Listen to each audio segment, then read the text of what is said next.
नमस्कार दोस्तों, आप सभी का हमारे YouTube channel culture of Goodword academy में स्वागत है। तो हम पढ़ रहे थे इंडियन पॉलिटी के तहत पहला टॉपिक संविधान निर्माण एवं संविधान के प्रमुख तथ्य किस प्रकार थे। इससे पहले के वीडियो में हमने पढ़ा था संविधान निर्माण की प्रक्रिया एवं प्रमुख तथ्य एवं उनमें सम्मिलित होने वाली प्रमुख महिलाएं कौन कौन सी थी। आज की हमारी वीडियो में बात करेंगे राजस्थान से संविधान सभा में कौन कौन से प्रमुख व्यक्तित्व हमें देखने को मिलते हैं। तो देखें तो पहला पॉइंट हमारे सामने आता है, एकमात्र निर्वाचित सदस्य के रूप में अजमेर मेरवाड़ासी मुकुट बिहारी भार्गव थे। मनोनीत सदस्य देखें तो जयपुर से हीरालाल शास्त्री एवं वीटी कृष्णाचार्य थे। उदयपुर से माणिक्यलाल वर्मा, बलवंत सिंह मेहता, जोधपुर से जय नारायण व्यास जो कि राजस्थान के मुख्यमंत्री भी रहे, कोटा से दलील सिंह, शाहपुरा के गोकुललाल सावा, खेतड़ी जो झुंझुनू के समीप पड़ता है वहाँ से सरदार सिंह, बीकानेर के जसवंत सिंह, अलवर के रामचंद्र उपाध्याय, भरतपुर के राज बहादुर एवं आमंत्रित सदस्य कौन कौन से राजस्थान से अर्थात जिन्हें आमंत्रित किया गया था संविधान निर्माण के तहत, के.एम. पणिंगर, टी. विजय राघवाचारी, C.H. वेंकटाचारी, नागेंद्र सिंह, गोकुल भट्ट, माधंता सिंह, मोहन सिंह मेहता, V.N. खंडके, ये प्रमुख आमंत्रित सदस्य। आगे बात करते हैं तो संविधान सभा की समितियां एवं उनके अध्यक्ष कौन कौन से हमें देखने को मिलते हैं। वेरी वेरी इंपॉर्टेंट है, यहाँ से डायरेक्ट क्वेश्चन बनता है, ध्यान रखना है। नियमन समिति जो नियम बनाएंगे एवं प्रारूप समिति, इन समिति के अध्यक्ष, नियम समिति के अध्यक्ष डॉक्टर राजेंद्र प्रसाद, प्रारूप समिति के अध्यक्ष डॉक्टर भीमराव अम्बेडकर थे। संघ संविधान समिति एवं सम शक्ति समिति के अध्यक्ष पंडित जवाहरलाल नेहरू थे। प्रांतीय संविधान समिति, अल्पसंख्यक समिति, मौलिक अधिकार समिति के अध्यक्ष पंडित जवाहरलाल नेहरू थे। ध्यान रखने, तीनों इंपॉर्टेंट है। राज्यों के लिए समिति के लिए अध्यक्ष पंडित जवाहरलाल नेहरू थे। जेडा समिति, प्रक्रिया समिति एवं कार्य संचालन समिति के अध्यक्ष डॉक्टर राजेंद्र प्रसाद थे। नीति निर्देशक तत्व समिति के अध्यक्ष तेज बहादुर सप्रू थे। न्यायालय समिति के अध्यक्ष C.H.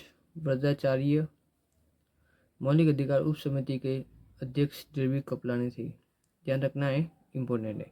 अल्पसंख्यक उप समिति के अध्यक्ष C.H. मुखर्जी, संविधान सभा के कार्य समिति के अध्यक्ष मावलकर थे एवं उप ट्राइबल समिति के जो अन्य भारत के लिए थे A.V. ठक्कर, अन्य भारत के लिए, ठीक है। असम के लिए गोपीनाथ बारदोली अध्यक्ष थे। आगे देखें तो हाउस कमीशन के लिए पट्टाभी सीतारमैया, वही ऑर्डर ऑफ बिजनेस के लिए के.एम. मुंशी अध्यक्ष थे। ये थी हमने बात की संविधान सभा की समितियां एवं उनके प्रमुख अध्यक्ष। ध्यान रखना है, ऐसे डायरेक्ट क्वेश्चन बनता है। आगे देखते हैं तो संविधान की आलोचना में किस प्रकार देखने को मिलती है। संविधान बनने के बाद किस प्रकार लोगों ने उसकी आलोचना की। तो किसी ने कहा कि संविधान सभा प्रत्यक्ष निर्वाचन का परिणाम नहीं थी। संविधान सभा एक प्रत्यक्ष निर्वाचन का परिणाम नहीं, अर्थात उसका निर्वाचन के समय प्रत्यक्ष निर्वाचन का प्रयोग नहीं किया गया था। संविधान सभा में कांग्रेस का प्रभुत्व था देखने को मिलता है। ये बात किसने कही, तो ग्रैनविल ऑस्टिन ने कहा कि संविधान सभा ही कांग्रेस है एवं कांग्रेस ही संविधान सभा है। उनका मानना था कि संविधान सभा में केवल कांग्रेस का ही प्रभुत्व माना गया है। ये बात किसने कही, तो ग्रैनविल ऑस्टिन ने। ध्यान रखना है, कथन आ सकता है एग्जाम में। संविधान सभा में एक ही जाति या धर्म का प्रभुत्व है, ये बात किसने कही देखने को मिलती है आलोचना के रूप में, तो विंस्टन चर्चिल ने कहते हैं कि भारत ही संविधान सभा का एक जातीय संगठन है। उनका मानना था विंस्टन चर्चिल का कि भारत का संविधान सभा एक जातीय संगठन के आधार पर ही बनाया गया है, अन्य जातियों का उसमें सम्मिलित नहीं किया गया है।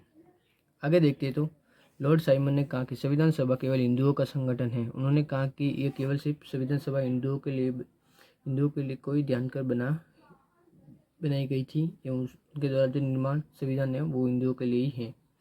मौलिकता का अभाव किसने कहा, तो संविधान में अधिकांश विदेशी स्रोतों को अपनाया गया, ये बात उनका मानना था। ये आलोचना की गई है। वकीलों एवं राजनीतिज्ञों का प्रभुत्व, अर्थात कई लोगों का मानना है कि ये केवल वकीलों और राजनीतिज्ञों का प्रभुत्व था। ये बात किसने की? तो आश्चर्य जनिंगम ने, अर्थात उनका है कि भारतीय संविधान वकीलों का स्वर्ग है। ये बात उनके द्वारा कही गई। संप्रभुता का अभाव, संविधान सभा का गठन कैबिनेट मिशन के अनुसार किया गया था। तो उनका मानना है कि कैबिनेट मिशन के अनुसार संविधान सभा का गठन किया था, तो इससे संप्रभुता का अभाव हमें देखने को मिलता है। लेकिन ऐसा कोई नहीं था। भाषा का अत्यधिक जटिल होना, अर्थात आम आदमी की समझ से परे। भाषा का अत्यधिक जटिल होना क्योंकि इसमें सभी अधिकतर लोग वकील थे, उनके द्वारा कई डिग्री हासिल की थी, इसलिए भाषा को कटलिस्ट माना गया है। आगे देखते हैं तो संविधान के समक्ष हमें चुनौतियाँ कौन कौन सा देखने को मिलती हैं। तो संविधान सभा के समक्ष चुनौतियाँ देखने को मिलती है तो विभिन्न विचारधाराओं के मध्य सामंजस्य स्थापित करना, जैसे कि गांधीवादी, समाजवादी, पूंजीवादी हमें विचारधारा देखने को मिलती है। उनका मानना था कि इन सभी विचारधाराओं को एक साथ सम्मिलित करके संविधान सभा के तहत संविधान बनाया जाए। सांप्रदायिकता से उत्पन्न समस्या, हिंदू मुसलमानों के साथ सांप्रदायिक दंगे को एक साथ निस्तारित करना, वही निजीकरण, उदारीकरण, वैश्वीकरण, औद्योगिकरण, साम्यवादी व्यवस्था में से किसी अपनाई जाए, ये समस्या देखने को मिलती है। देश की एकता, अखंडता, सुरक्षा संबंधित मामले। वहीं 5वां पॉइंट देखें तो लोकतंत्र में कौन सी शासन व्यवस्था को अपनाई जाए, जैसे कि ब्रिटेन की तरह संसदीय व्यवस्था, अमेरिका की तरह अध्यक्षात्मक शासन व्यवस्था भारत में अपनाई जाए। तो ये संविधान सभा के समक्ष चुनौतियाँ देखने को मिलती हैं। संपत्ति के अधिकार को मौलिक अधिकार माने या नहीं, ये भी चुनौती थी। राष्ट्रपति का निर्वाचन प्रत्यक्ष या अप्रत्यक्ष रूप से रखा जाए। नीति निर्देशक तत्व को न्यायालय द्वारा प्रवर्तन रखे या नहीं रखे, ये समक्ष अन्य चुनौतियाँ देखने को मिलती हैं। इसी के साथ दोस्तों हमारा संविधान सभा एवं संविधान निर्माण की प्रक्रिया यहाँ पे टॉपिक समाप्त होता है। नेक्स्ट वीडियो जो रहेगा उसमें हम पढ़ेंगे संविधान की अनुसूचियाँ। यदि आप सभी को हमारा वीडियो अच्छा लगा हो तो हमारे चैनल को सब्सक्राइब कीजिए, लाइक कीजिए, कमेंट कीजिए। मिलते हैं नेक्स्ट वीडियो में इसी पार्ट के नए टॉपिक के साथ। तब तक के लिए जय हिंद, जय भारत।